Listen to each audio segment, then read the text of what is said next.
दर्शन जी अहमदाबाद से। राधा वल्लभ श्री हरिवंश महाराज जी अगर साधक भगवत प्राप्ति के मार्ग पर चलना चाहता है और पत्नी भी उसकी सहायता कर रही है तो क्या बच्चे करना जरूरी है महाराज जी? क्योंकि कई बार अगर होना होगा तो हो जाएगा, नहीं होना होगा तो कितने ऐसे दंपति हैं जो लाखों करोड़ों रुपए लगा चुके और उनके संतान नहीं हो रही। तो संतान भी एक योग होता है, आप उसके कर्ता थोड़ी हैं। अगर आपकी 4 संतानें होनी है तो होनी है, नहीं होनी है तो आप चाहे जितना डॉक्टर को दिखा लो, रुपया लगा के दवा ले लो, नहीं होने वाली। बहुत से ऐसे करोड़पति अरबपति लोग हैं जिनके रुपया की कमी नहीं और डॉक्टरों के संबंध की कमी नहीं, लेकिन संतानें है ही नहीं, लाख उपाय कर लिया। तो हमें लगता है कि भगवान के विधान को मानना चाहिए। अगर भगवान हो सकता है, जैसे आप भक्ति मार्ग में चल रहे हैं, आपकी पत्नी भी भक्ति मार्ग में, तो कोई महाभागवत पुत्र पैदा हो जाए, कोई राष्ट्र को प्राण समर्पित करने वाला वीर पैदा हो जाए, तो हमें निषेध नहीं करना चाहिए। अगर भगवान का विधान है कि 2 संतान उत्पन्न हो और आप उनकी सेवा करते हुए नाम जप, तो भगवान की सेवा बन जाएगी। तो हमें इस पर ज़्यादा विचार नहीं करना चाहिए कि हमें संतान करना है या नहीं करना। ये तो विधान पहले से हो गया। नहीं होना है तो तुम्हारे दोनों के मन में आ जाएगा कि अब हमें करना ही नहीं है, वो आ जाएगा, क्योंकि होना नहीं है। अगर होना है तो हो जाएगा, संतान हो जाएगा। 18 वर्ष ब्याह के बाद संतान होते हैं। 18 वर्ष ब्याह कर किए हो गए और संतान योग बना जाके 18 वर्ष बाद। लास्ट की बहन के भी ऐसे ही था जी, सारी रिपोर्टें नॉर्मल थी दोनों की, हस्बैंड की, वाइफ की, और 18 साल बाद। हाँ, तो वही कह रहा हूँ कि 18 वर्ष बाद संतान का योग होता है। तो जब योग होता है तभी होता है, और योग नहीं होता तो फिर अपने बस की बात थोड़ी। अपने तो एक चिड़ैया नहीं बना सकते, फिर मनुष्य के एक रोम गिर जाए ना, रोम तो हम दोबारा लगा ले सकते, फेविकोल से थोड़ी देर जोड़ दे, वो बात अलग है। तो हम संतान क्या पैदा कर पाएंगे? वो भगवान का योग होता है। अगर वो योग होगा तो है। ऐसी भावना है कि पहले भगवत प्राप्ति, बाकी जो भगवान। नहीं, इसमें ये बात सोचना है कि मेरा लक्ष्य है भगवान की प्राप्ति। अब अगर भगवान की प्राप्ति संतान उत्पन्न होकर उसकी सेवा से होनी है तो भगवान उससे करवा लेंगे। बात समझना है, भगवान के ऊपर जो हम छोड़ देते हैं, देखो भगवत प्राप्ति ऐसे नहीं होती कि ये सब छोड़ दो और भगवत प्राप्ति ऐसे करने से होती है। क्या केवल वेश रखने से भगवत प्राप्ति हो जाती है, या गुफा में रहने से भगवत प्राप्ति हो जाती है, या फलाहार करने से भगवत प्राप्ति हो? हम सबकी काट करके आपको बताते हैं। देखो कितने ऐसे अजगर हैं जो गुफाओं में पड़े रहते हैं, कितने ऐसे जीव जंतु हैं, क्या उनको भगवत प्राप्ति हो जाती है क्या? कितने ऐसे जीव हैं जो केवल जलपान करते हैं, कुछ खाते नहीं, केवल जल पीते हैं, जलचर जीव। कितने ऐसे पक्षी हैं जो केवल फल खाते हैं। भगवान की प्राप्ति केवल भगवान के भजन से होती है। ये सब क्रियाएं सहयोगी हो सकती हैं, लेकिन इनसे भगवान की प्राप्ति नहीं होती।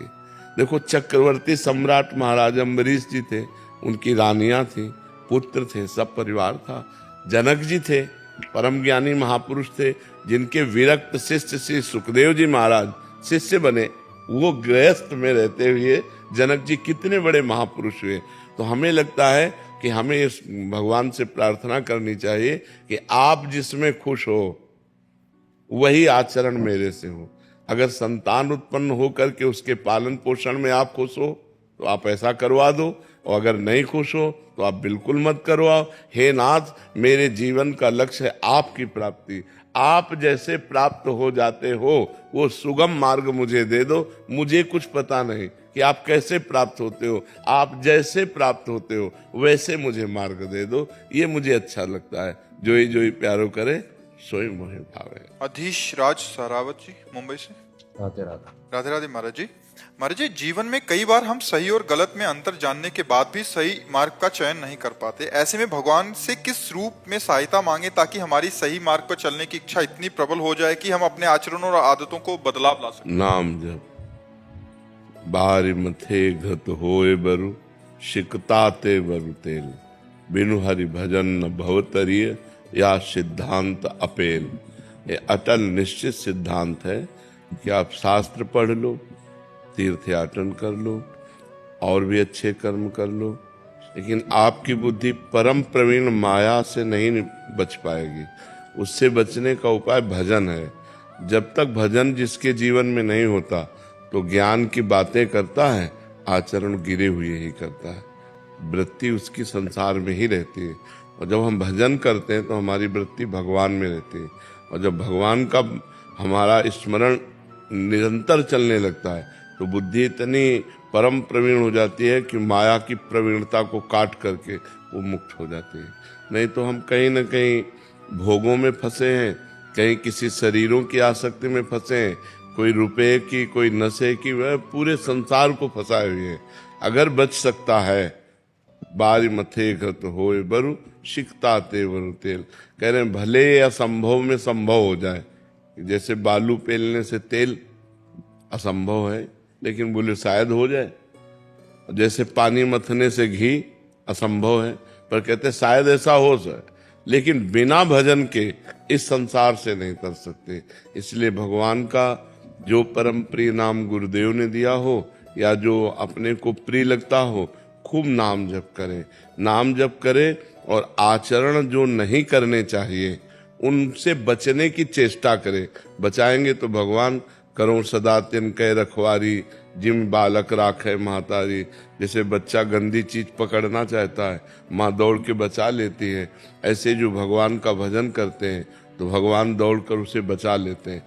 कोई न कोई रूप धारण करके आते हैं और जहाँ वो गलत करना चाहता है उसको बचा लेते हैं।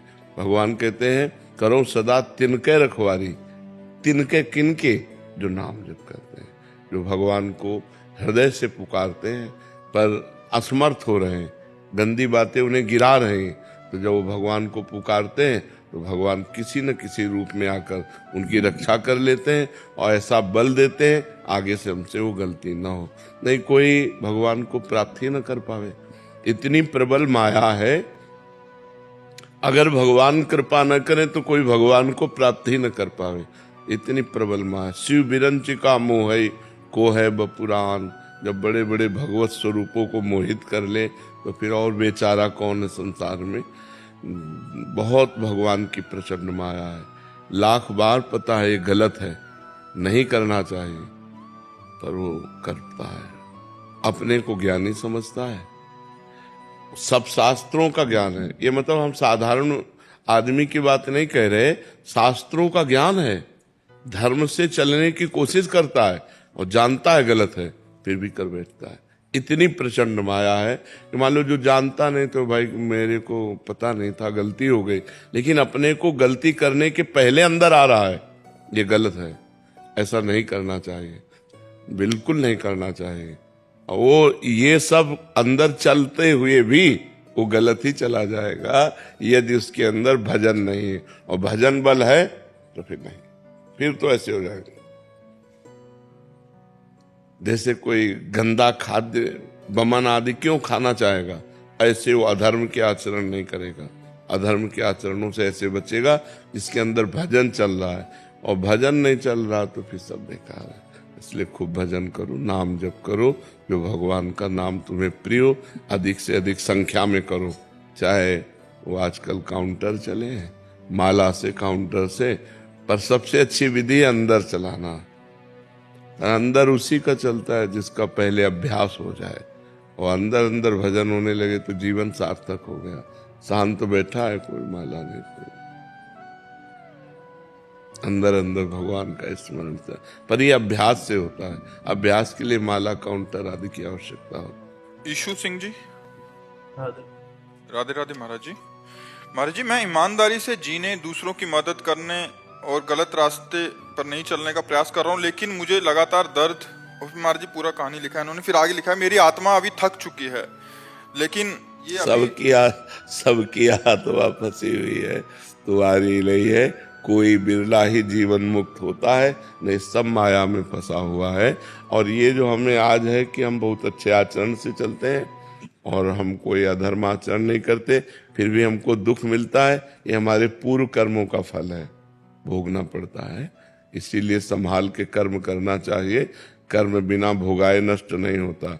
या तो भगवत प्राप्ति हो जाए तो सब नष्ट हो जाए, नहीं तो फिर अवश्य में बड़े बड़े संतों को भोगना पड़ता है। जो बिल्कुल पाप नहीं करते हैं, बहुत सही ढंग से चलते हैं, उनको भी भोगना पड़ता है। किसका प्रश्न है? हाँ, तो ये बात समझ लो। तो इससे अच्छाई ना छोड़ो, जो अच्छे आचरण कर रहे हो वो यथावत करते रहो, दूसरों की भलाई करते रहो। तुम्हें जो कष्ट मिले उसे तुम सह जाओ, तो तुम्हारा नया व्यापार, नई खेती बहुत बढ़िया है। पुराना जो पाप कर्म है वो नष्ट हो जाएगा, तो आगे आपको बहुत सुख मिलेगा। अगर अगला जन्म भी हुआ तो बहुत अच्छे कुल में, बहुत अच्छी सुख साम्राज्य में, और बुद्धि भी शुद्ध रहेगी। तो दूसरों की भलाई करने जैसा धर्म नहीं है, पर साथ में नाम जप करते रहो।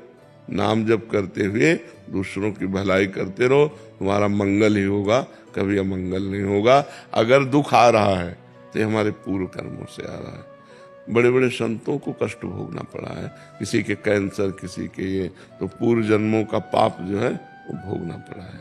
महाराज जी, अगर पूर्व में गलत काम हो गए हैं तो अब राधा नाम का सहारा ले लिया है, तो इसी जन्म में श्री जी मिल जाएंगे महाराज जी? हाँ, इस जन्म में मिल जाएंगे, लेकिन पूरी ब्रक पक्की लगनी चाहिए। अब लो नसानी, अब ना नसानी, आज तक किया अब नहीं करेंगे। ऐसे हमारे इतिहास में बहुत से महापुरुषों के चरित्रों में लिखा है कि पहले वैश्यागामी थे, पहले हिंसक चोर डाकू थे, लेकिन जिस दिन से बदले फिर अब लो निशानी, अब ना निशानी। अगर हमसे पाप हो गए हैं और हम नाम जप कर रहे हैं, इससे सारे पाप नष्ट हो जाएंगे तब, जब अब नया पाप नहीं करोगे तब। अगर वही पाप करते रहो, नाम जप करते रहे, तो प्लस हो जाएंगे, जुड़ जाएंगे, और हमें दंड मिलेगा। नाम का अलग फल मिलेगा, पाप का फल अलग मिलेगा। अगर आज से हम पाप नहीं करते हैं तो हमारे नाम जप के प्रभाव से पूर्व के सारे पाप भस्म हो जाएंगे, और मुझसे इसी जन्म में भगवत प्राप्ति हो जाएगी। खूब डट के नाम जप करे, पर डरे, पाप कर्म से डरे। पाप एक अंधियारा है, एक दुख है, एक विपत्ति है, एक महान विघ्न है जो हम कर देते हैं, वो सुरक्षित जमा रहता है, फिर हमको दंड देता है। और जब दंड देता है तब हम अच्छे कर्म कर रहे होंगे, तो फिर हमें संशय होता है कि क्या अच्छे कर्म का फल दंड होता है क्या? लेकिन पूर्व का पाप का दंड आया, और अच्छे कर्म अब जो है वो आगे हमें सुख देंगे। जैसे गेहूं की फसल बो तो तुरंत थोड़ी काट लोगे कि एक मन गेहूं खेत में बिखेर दिया तो हम दूसरे दिन काट ले, नहीं, 6 महीना, 4 महीना, 5 महीना, 6 महीना में जब फसल आती तब उसी में वो 40 मन एकत्रित कर लेता है। ऐसे आज जो हम सत्कर्म कर रहे हैं वो आज हमको काटने को नहीं मिलेगा, आज हमको काटने को मिलेगी कल की फसल, आज की फसल आगे आएगी। ऐसा धैर्य पूर्वक सत्कर्म करते रहना चाहिए। अरविंद चौहान जी, राधा वल्लभ श्री हरिदास महाराज जी, यद्यपि लोके मरणम शरणम तद्यपि न मुंचति आशा मर्शम। महाराज जी, ये जानते हुए कि ये एक दिन मरना है, हमसे पाप आचरण हो जाते हैं, ऐसा क्यों महाराज जी? इसका मूल क्या कारण है? इसका अर्थ कैसे मूल है अज्ञान। हम जानते नहीं हैं। हम विष्ठा को विष्ठा जानते हैं तो कभी उसका प्रयोग करते हैं क्या? नहीं करते। हम जानते नहीं हैं, पर जानते हुए मानते हैं अपने को। जैसे स्वप्न में जगा हुआ पुरुष नहीं होता, पर अपने को जगा हुआ देखता है, तभी तो स्वप्न में क्रियाएं करता है। वो स्वप्न में बातचीत कर रहा है, स्वप्न में जा रहा है, स्वप्न में मारपीट हो रही, स्वप्न में प्यार व्यवहार हो रहा है, लेकिन कुछ होता है क्या? वो तो सोता हुआ पुरुष है, स्वाप्निक पुरुष है। ऐसे ही अभी हम मोह निद्रा में सो रहे हैं और ये स्वप्न देख रहे हैं, तो हमें लगता है हम जग रहे हैं। जब जग जाओगे तब ज्ञान में जगा हुआ पुरुष माना जाता है। जिस समय तुम जग जाओगे तो असत वस्तुओं को मलवत, बमनवत, विष्ठावत त्याग दोगे। रमा विलास राम अनुरागी, तजत बमन जिम जन बड़ भागी। जैसे उल्टी को आप नहीं खाओगे, जैसे मल का प्रयोग नहीं किया जाता है, जैसे हम विष का प्रयोग नहीं करते खाने में, ऐसे ही हम अपने जीवन में गंदे आचरणों को, जिनको जानते हैं कि ये पाप कर्म है, वो कर्म हमसे होंगे ही नहीं। जब हम असलियत में जान जाएंगे, तो ये जानना कब होगा? गुरु की शरण में हो करके, शास्त्र के अनुसार जितना बने आचरण करो और नाम जप करो, तो नाम जप से तुम्हारे अंदर आध्यात्मिक बल आएगा, उसी बल से सब ज्ञान विज्ञान प्रकट हो जाता है। जिन्होंने राम कहना अपनी सामर्थ्य नहीं थी उनकी कि राम कहना आए, उन्होंने वाल्मीकि रामायण लिख दी। किसके बल से? राम राम राम राम राम राम, भगवान के नाम के बल से भगवान के पावन चरित्र की रचना कर दी, जो हमारा इतिहास में आता है, वाल्मीकि रामायण। तो यदि हम नाम जप करें तो हमारे अंदर ऐसा बल आ जाएगा कि हम जिन आचरणों को जानते हैं कि नहीं करना चाहिए, उन आचरणों को हम रोक पाएंगे, और जिन आचरणों को चाहिए कि करना चाहिए, उन आचरणों को हम कर पाएंगे। बिना भजन बल के नहीं हो सकता। बुद्धि खराब हो चुकी है, माया के त्रिगुण रंग में चढ़ गई, सतोगुण रजोगुण तमोगुण, कभी अच्छा भाव कभी बुरा भाव, कभी एकदम प्रमाद स्थिति आ जाती है, निद्रा प्रमाद आलस्य, ये सब तमोगुण की वृत्तियां आ जाती हैं। कभी काम भोग रुपया कमाना यश कीर्ति रजोगुण की वृत्तियां, कभी थोड़ा सतोगुण की वृत्तियां आ जाती हैं। तो बुद्धि शुद्ध तब मानी जाती है जब शुद्ध सतोगुण हो, रजोगुण तमोगुण से रहित हो, वो होगी भजन से। खूब नाम जप करो, जितना अधिक नाम जप करोगे, करते हो, जितना अधिक नाम जप करोगे उतना ही पावर आएगा मन में। हम गलत आचरण भूल करना, अगर थोड़ी भी गलती हो जाएगी असही पश्चाताप होगा, यार मेरे से क्यों हो गई, तो बड़ी गलती फिर हो ही नहीं सकती। कपिल